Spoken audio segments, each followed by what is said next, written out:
What is the moral imperative? An imperative is an order, and the moral imperative is, I would say, it's a superego. What is a superego? According to Freud, it is the third personality of the psyche. So there is the id, the ego, and the superego. The id is a collection of desires and emotions that are unregulated by reason. The ego is about status, because status is a more sophisticated desire than the mere need of satisfying human desires of food, shelter, sex, etc. Once you've got all these things,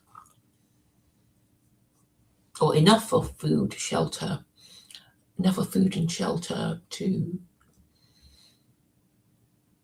make you feel that you're getting something out of life, you will want to compare yourself with others, and that would be status. You want to know how well you are doing in relation to others. Are you top dog, or are you bumping along at the bottom? And then you will want to know how well your group is doing. And in this way, discover your place in the world. And the superego is what I would say is our sense of right and wrong. It could come from our political orthodoxy, it could come from our parents, it could come from our religion, and they could change.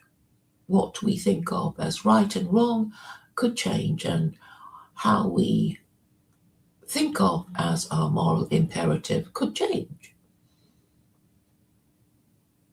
So it's very simple, really, but my problem is communicating with people who are supposed to understand these things, but keep ignoring them, their moral imperative, and then and dare to call themselves men, or at least educated men. So if you're an educated man, you should be able to have a discussion about what you think is your moral imperative, or the moral system that you follow, and work from there. As you all know, I'm interacting with a group called TLC, and my problem with them is that they don't seem to be able to engage properly.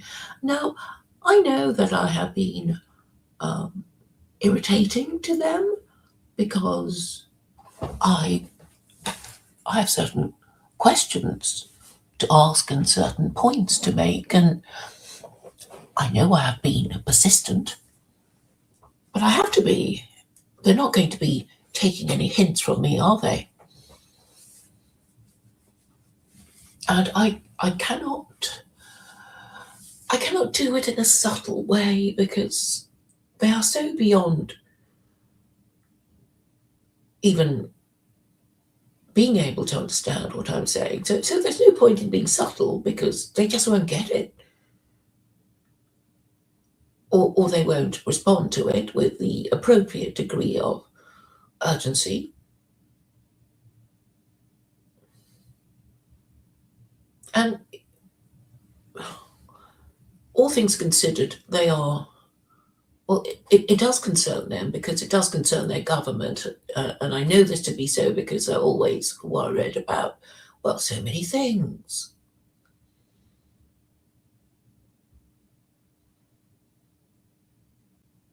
But I can be kind and think, yes, well, they're afraid. They fear saying the wrong thing. They fear the unknown future. It doesn't look very good. And I guess they fear loss of status, so they complain. Fair enough. But they could ask logical next questions, couldn't they? Now, let's imagine somebody was banging on my door and won't go away. I would have to shout through the door at them and say, "Who are you and what do you want?" That would be the logical thing to do. Because, or you could say, "If you don't go away, I'm going to call the cops." There would be some kind of dialogue, I suppose, but do they think just clicking the block button is enough? It all seems very confused. So, if there was somebody demanding my attention, I would feel I have to give it to them. Not just as a matter of courtesy, but also a matter of curiosity. Yes, there are people I would ignore, cold callers, people trying to get me to buy stuff from them, cold callers, door to door salesmen. But then I think, well, at least I know what they're offering and I don't want it. Now, is it an option to reject something that is supposed to be better than what you already have? Yes, I know. You can say, well, you could say things like, I don't want a new car. I don't want a bigger house. I don't want whatever it is that they're offering. But if you're a moral person, and you have been known to complain about your government, then you kind of owe it to yourself to show some interest. I suppose talking about people who call at your door, you might be, well, interested if a Jehovah's Witness knocks on your door. If you're in a good mood and you're not busy, you might invite them in and have a chat with them.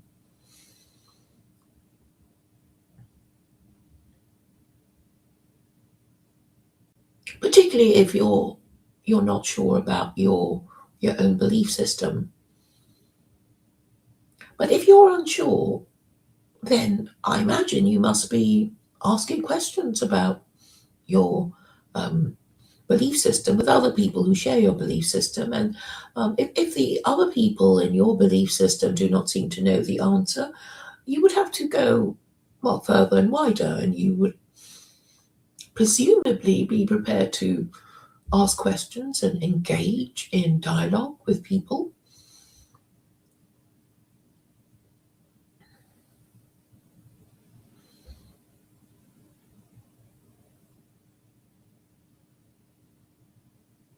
So today I talked to Olson, and he obviously didn't want to talk to me for very long. He was an economics teacher, and we discussed usury, and I just tried to make a point that usury used to be considered something forbidden to Christians, or Christian monarchs used to not feel they could practice usury all by themselves. They had to ask Jews to borrow money from, and when these Jews created a system that allowed them to lend money to Christian monarchs, that would be peace for a while, and then the Christian monarchs would get tired of paying back the interest and then kick them out. And then anti-Semites today would say the reason why these Jews have been kicked out was something to do with their particular characteristics. But of course, it was really because their debtors wished to cancel the debt because they couldn't pay it back anymore.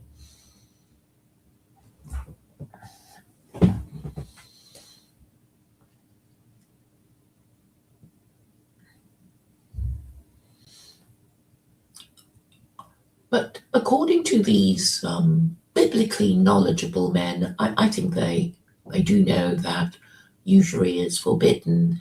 These Christians would know that Jesus overturned the tables of the moneylenders outside the temple.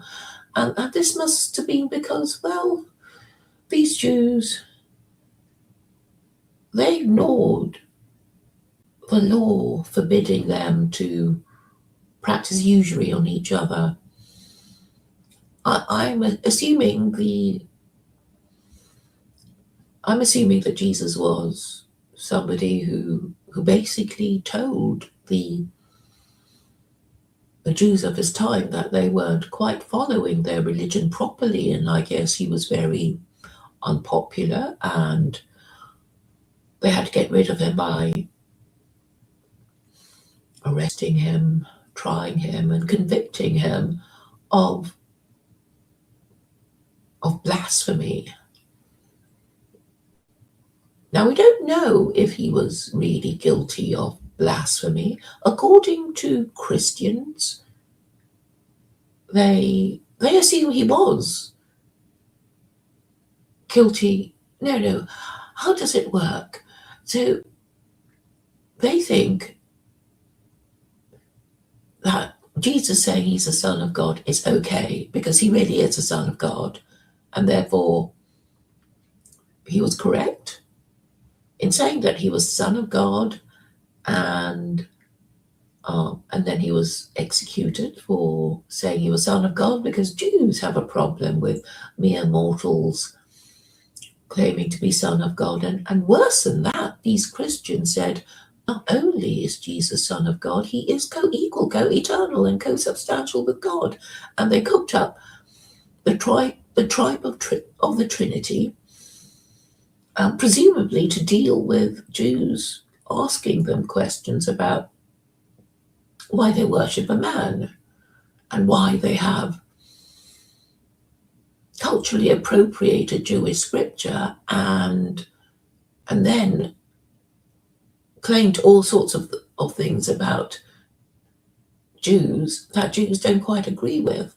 Obviously, these Jews were only a minority in the Roman Empire, and they couldn't really do anything if the might of the Roman Empire decided to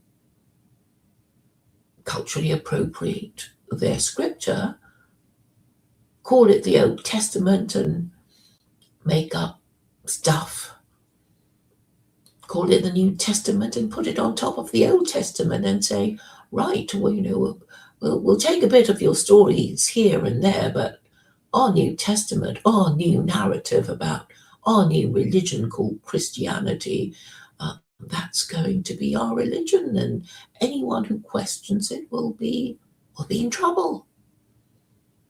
They might even be burned at the stake.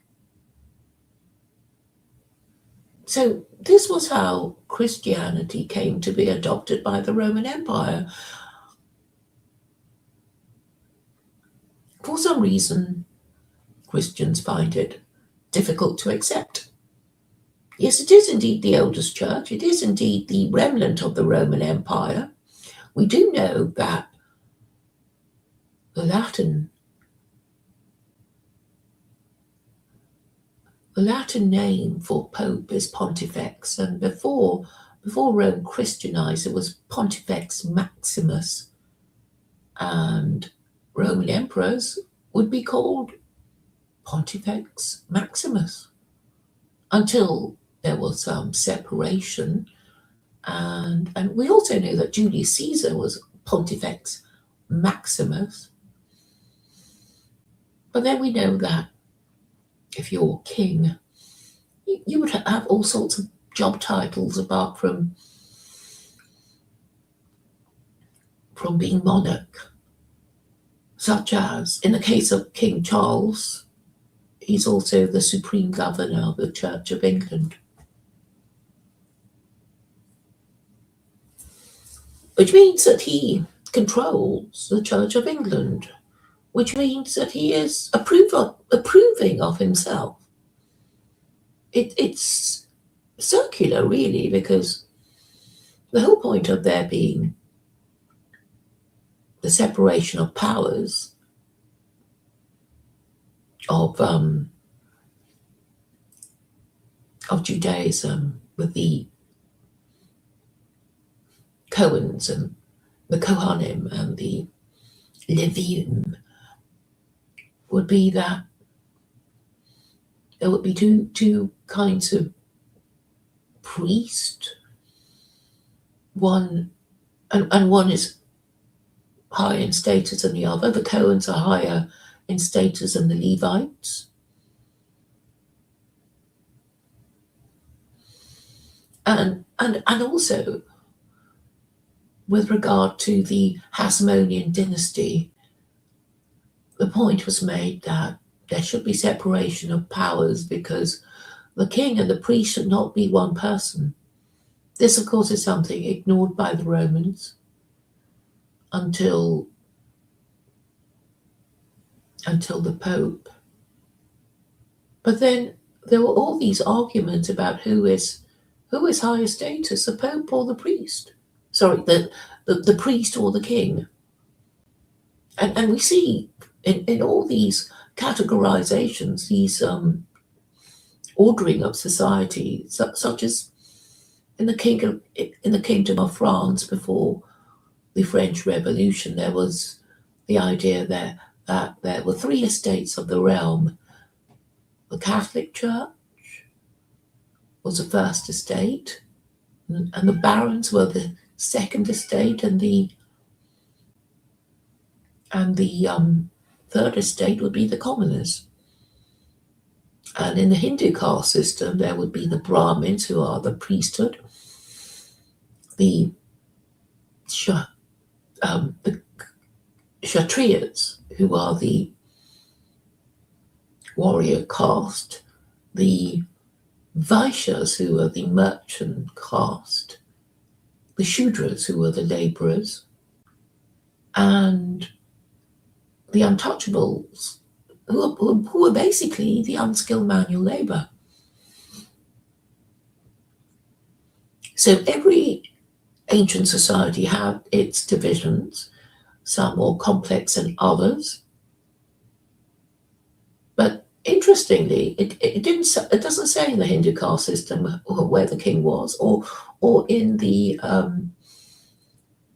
kingdom of France where the king was. It was left for us to guess. And in a way, the Jews never worked it out. They tried to combine the two, and the Hasmonean dynasty fell. And even now, in the United Kingdom, the separation of power between monarch and priest does not exist. So we know that if you were the Archbishop of Canterbury and got on the wrong side of your monarch, you'd be for it. You'd be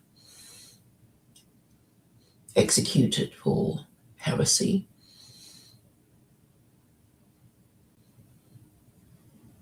If the king was displeased with you. So I don't think this problem will ever be resolved under absolute monarchy.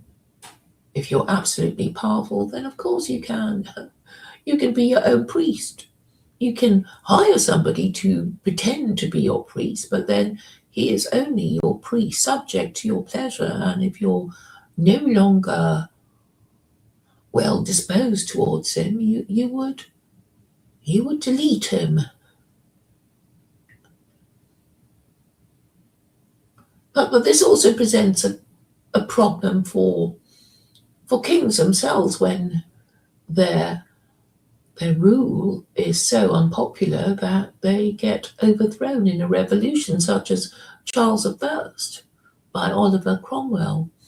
And we know that famous scene in the trial of Charles I with Alec Guinness and Richard Harris. Alec Guinness played Charles I and Richard Harris played Oliver Cromwell, and in that 7-minute scene that you can see on YouTube, you can hear the king demanding of Oliver Cromwell, "By what right do you have to try me? I am above you. I am above the law because I make the law. I am only obliged to consult with Parliament from time to time, and it is at my pleasure that it is it is up to me. It is completely up to me, the king, to decide whether to consult Parliament or not." So we have the eternal question of who is higher status, who is highest in status. Of course, it is the person who commands the monopoly of violence, and that would be the king. But then we also know of Roman emperors who were assassinated by their Praetorian Guard.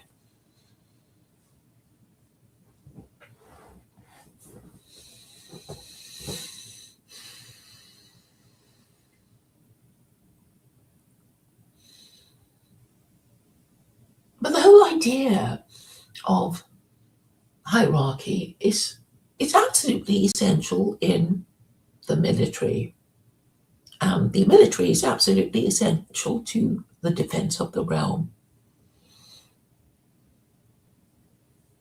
And we muddy the waters of hierarchy at our own risk. Even those who have no belief in God would claim to use reason. So these atheists, these militant atheists, they say that people who believe in God are stupid and have no basis for their beliefs. But I think one thing atheists and theists can agree on is that for reasons best known to themselves, they believe that their beliefs are more logical than the opposing belief. But I think there is a way of deciding who is more logical by examining the basis of their claims. And even if what they say appear to be superficially true, we always have to acknowledge that the authority they point to, the supreme power that they point to, is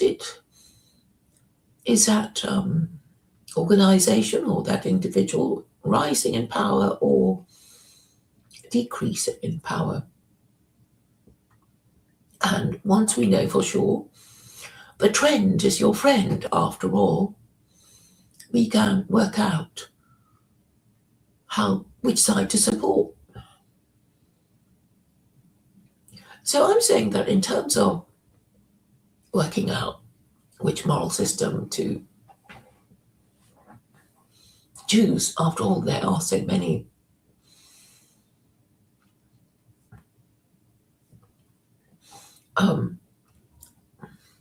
I suppose my frustration is with the fact that it is so obvious to me. It is so obvious to me that the Abrahamic religions are more powerful than the non-Abrahamic religions, and that is why nobody in the West is talking about becoming Hindu or Buddhist. And I suppose Westerners who cling to Christianity will be saying, well, it's still the most powerful religion in the whole wide world. And this is also undeniable.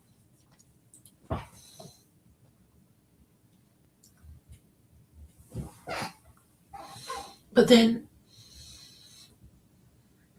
is America becoming more powerful or less powerful? It's certainly starting more wars. And it has been said that the more wars you start, the more it seems that you are running out of options.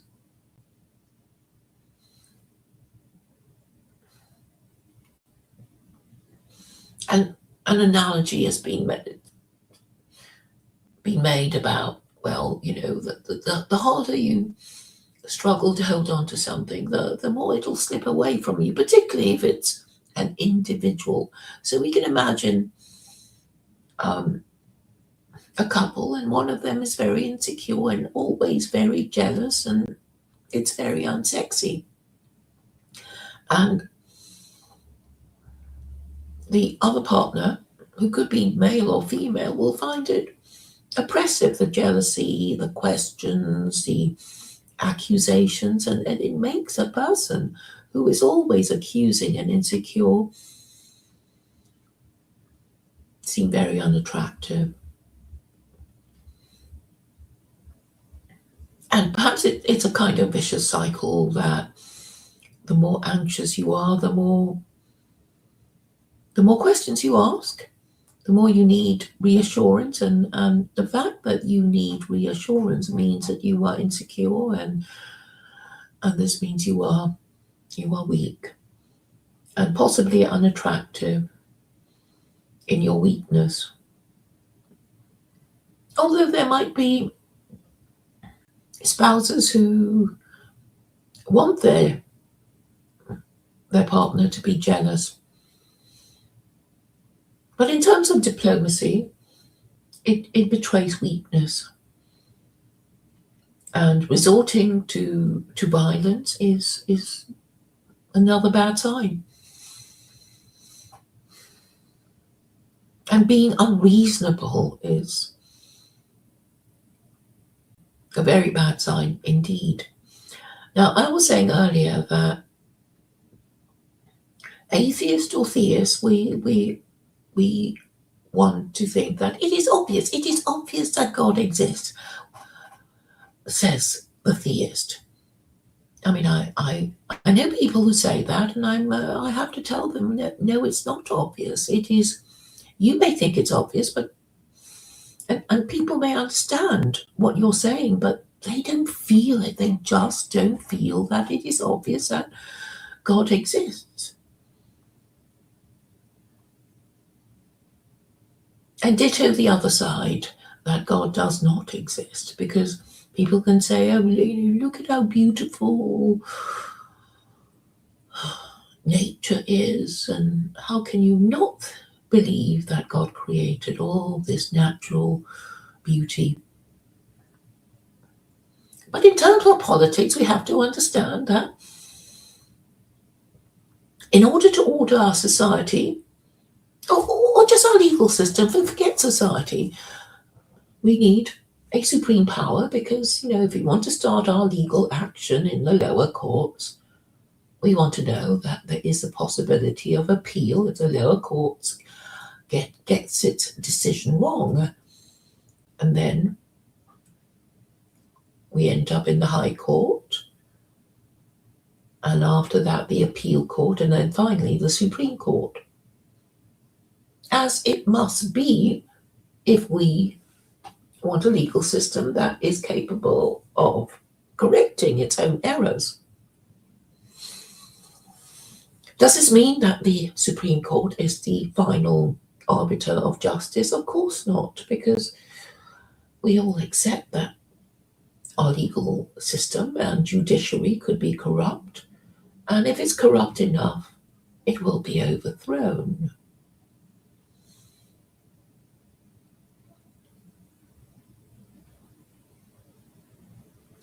And when the current order is overthrown, there must be something wrong with it. And I keep saying, the political system is really the moral system. Some people think they can separate the two, but I just don't see how they can.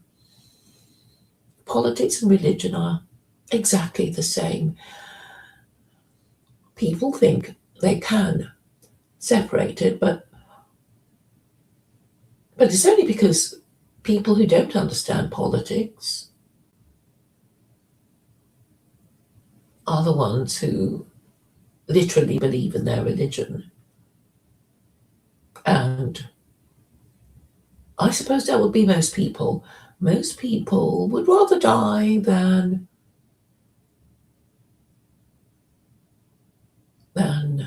reject the religion of their ancestors. They literally would rather die. They would pretend to be stupid and not get it. They want to, they want their inherited religion to be their coffin. And even though they accept that God, if he exists, has conferred on them free will, they will just refuse to use it. That's the only way to reconcile the two positions, that God gave humanity free will, but then why do so many people behave like cattle? It's because they refuse to use it, and they refuse to use it because they don't want to leave their herd. They don't want to leave their culture, their community, because they cannot imagine themselves being happy outside their culture. But then my question to them would be, well, they might refuse to undergo this thought experiment, but it's simply this. Imagine yourself to be orphaned and without family, and you have 5 world religions to choose from. Which one would you choose? Assuming you want to choose the best religion for your group, I think the answer would be a little different if they were being honest about it. But I suppose some people just lack the imagination. They lack the imagination to think of themselves as being utterly orphaned, friendless, and without family, but with some hypothetical group, unknown to them, strangers all, who could be governed by this hypothetical belief system. And I'm saying all who are being rational and honest would choose this legal system that I'm thinking of. Of course they would. They just simply refuse to undergo this thought experiment. And what am I supposed to think of people who refuse to do it?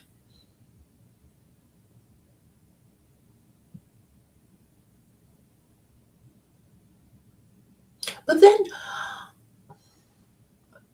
even Christians believe in free will, not Calvinists. But why don't Calvinists believe in free will? What has Calvinism got going for it? It's such a gloomy view, isn't it? It's got a terribly complicated theology and denies free will.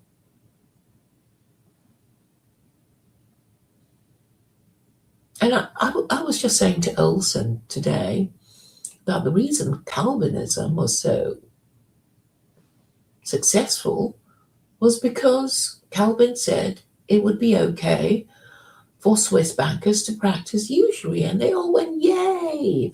And they started practicing usury, and this practice spread all over Europe, and then Europeans did really very well out of it until they stopped doing very well out of it when they overextended themselves. I'm sure as an economist, Olson would have to admit that the boom-bust cycle is caused by governments raising and lowering interest rates in order to deal with inflation. And they're forever transfixed in the dilemma of, on the one hand, wanting a bit of inflation to inflate the debt that they have contracted away, and getting nervous when inflation gets too high and they think they might be overthrown when people get fed up with high inflation. But sadly, Olsen is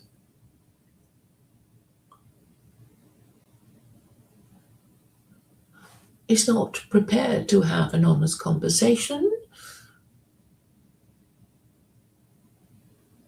He's not actually a stupid man.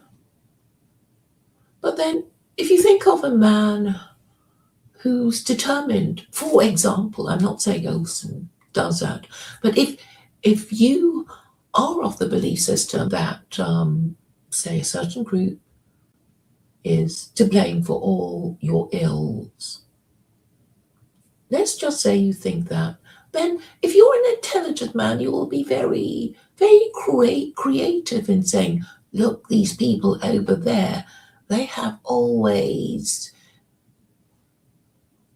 harmed us because, and you will be very creative in thinking up reasons of how they've always harmed you, and also very creative in thinking of reasons about why they must be removed from your society like a cancer or exterminated for the good of humanity. And if you're wrong about this group, then I guess a lot of evil and injustice is going to be committed.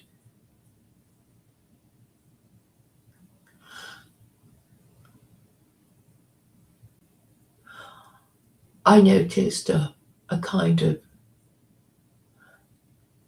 well, he does filibuster, doesn't Olsen? He does filibuster like mad. I know he didn't want to speak to me, and of course he can greet everyone in his chat, to talk away the time and narrow the time in which we can have a productive conversation.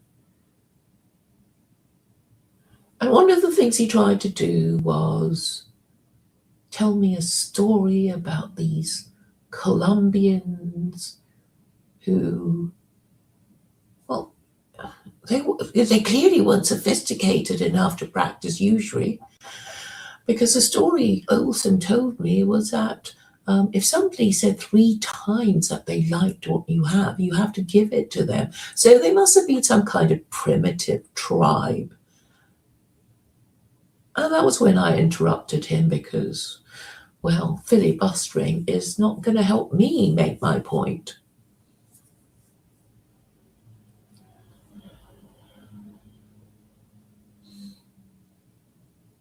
But I think Olsen knows that usury is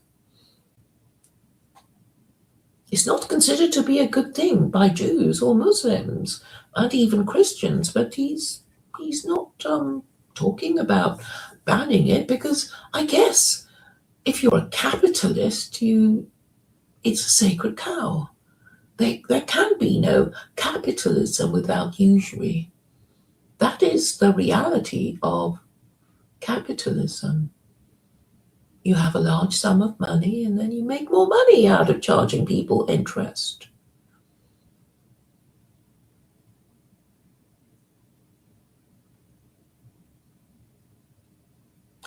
But, well, it's interesting to watch Olsen because, he likes to think of himself as honest and, he does literally believe in all kinds of nonsense, but he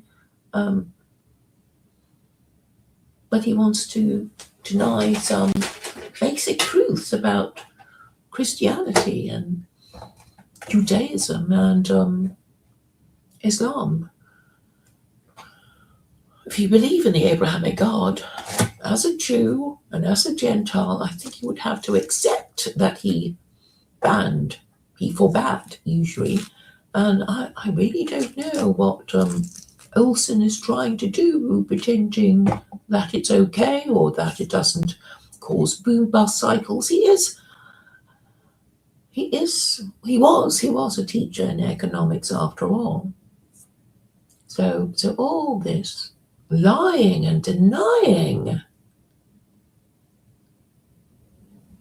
is, well, unbecoming.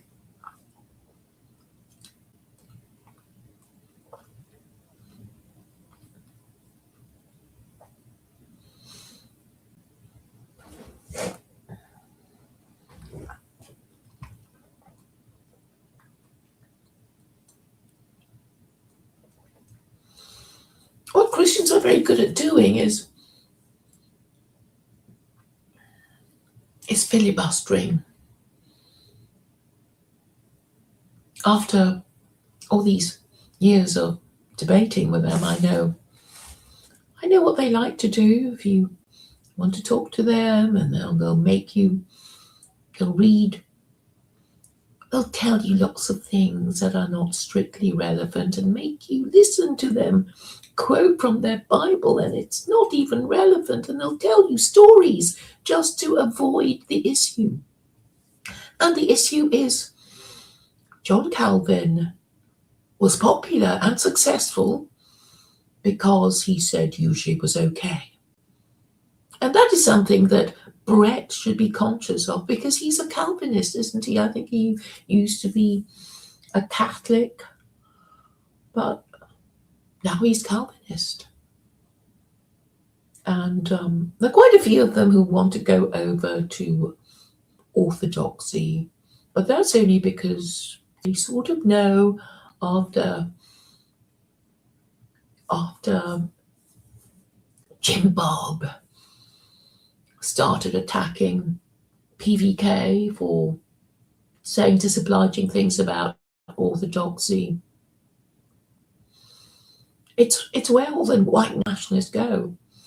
The white nationalists are obviously disappointed with Lutheranism and Episcopalianism and, all the others. The Pentecostalists are very pro-Israel because that their agenda is to get the Jews to go and live in Israel and then convert the whole lot into Christianity, and then the Messiah will come. That's their belief.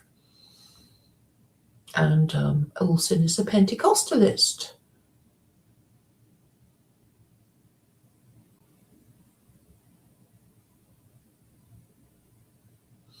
And I've listened to Scott and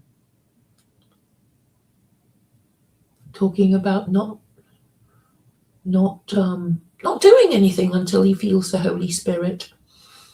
Well, he may never feel the Holy Spirit, and then of course he can forever ignore the moral imperative that I think even atheists sort of feel that a desire to speak the truth as they see it, and they might even acknowledge that it is a survival strategy.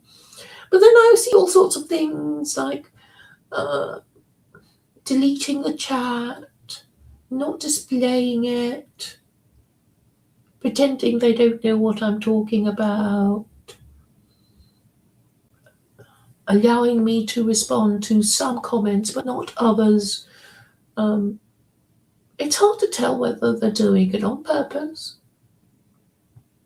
I think they've just made a rule of saying, we'll delete all the comments, but then deny that we deleted it and say aye, ha ha ha. But even that has been helpful to me, because I just curate all the comments I make elsewhere, and then I can make a comparison about which comments have been allowed to stay up, if any, and which have been deleted.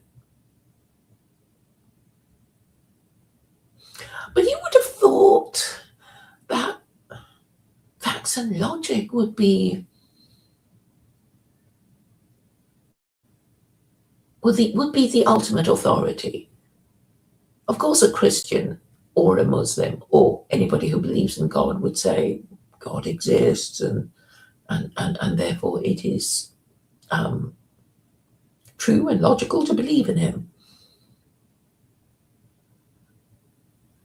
But the thing that atheists and theists have in common is that they still think that facts and logic is, in a way, the ultimate arbiter of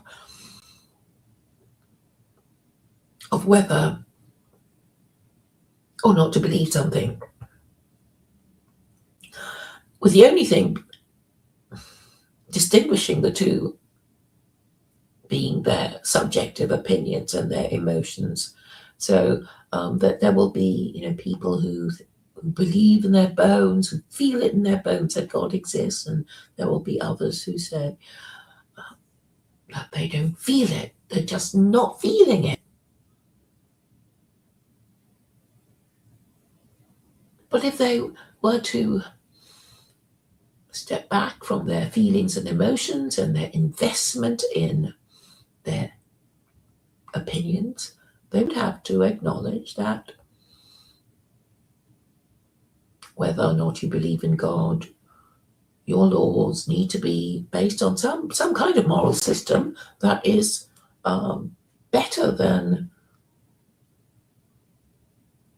the moods and emotions of the most powerful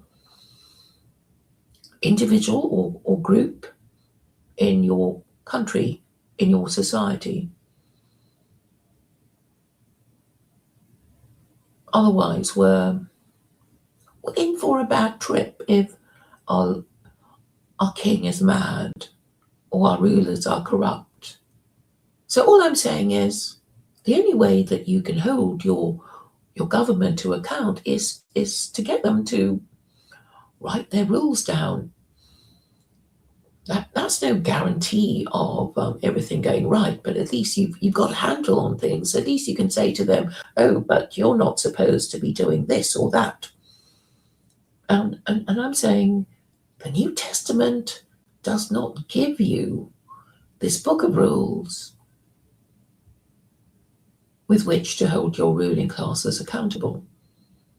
And it's so simple, but they just don't get it. They refuse to get it because they are lying to themselves. And it is particularly disturbing and frustrating when I'm talking to Americans. They're the ones with their First Amendment. They're the ones who separated the church from their state. And they don't seem to understand that. So you get all these white nationalists, they join the Orthodox Church, and you think, it's not going to do you any good. And in fact, you're kind of making it easy for the three-letter agencies to come and get you. But then the people who become, or the men who become ortho boneheads are, I guess, of a group that is not known for the sophistication of their thinking, because they are driven primarily by hatred of Jews, hatred of Muslims, and hatred of non-whites. But is that enough to be your religion? I would suggest not, because if you look at all the religions, okay, let's just confine ourselves to the three Abrahamic religions. Jews are obliged to accept converts. They are. Christians proselytize, and so do Muslims. So just not allowed to be racist. It's not some newfangled thing that liberals came up with. We're just not supposed to be racist. And I think even the most racist of all races would have to admit that not everybody of their race is necessarily a friend to them or shares their values, because in every group there will be dissidents, subversives, hypocrites, and thought criminals. So race cannot be your religion. And there have been many experiments. There were the Nazis, and there was also Pan-Slavism, which was something that the Russians were trying to do to get all these East Europeans to submit to them. And it didn't work, and we know it didn't work because the Poles really, really, really, really hate the Russians. So in the end, the only people you can confidently say are safe to be, are safe to associate with, would be the people who share your values. And depending on what your religion or your purpose is, not everybody shares your values. If your group were a gangster or if your group were a gang of organized criminals, your values would be organized crime. If you were a gang of pirates, your values would be successful piracy.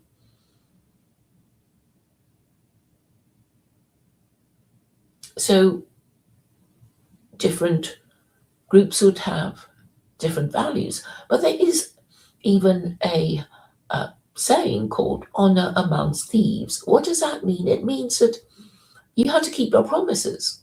You may be engaged in a criminal activity of stealing and selling on stolen goods, etc. But at some level, you have to keep your promises to be able to remain in that business.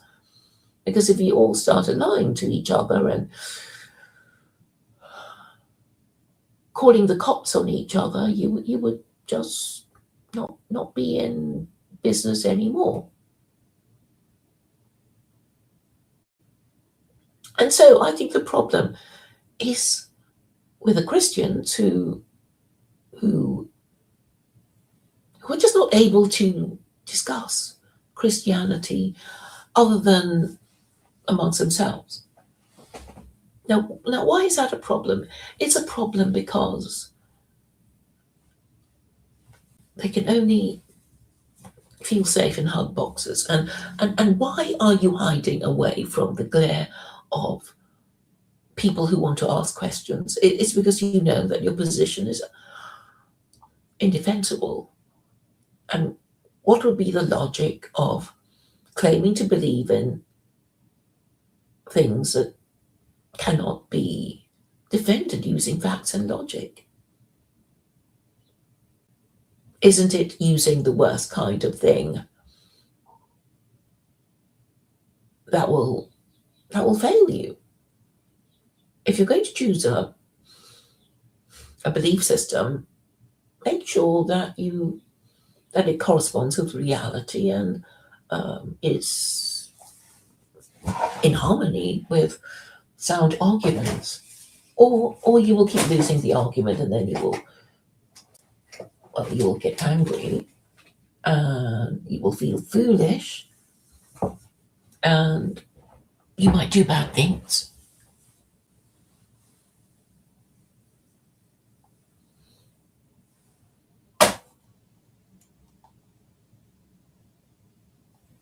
The worst of which is to lie to yourself.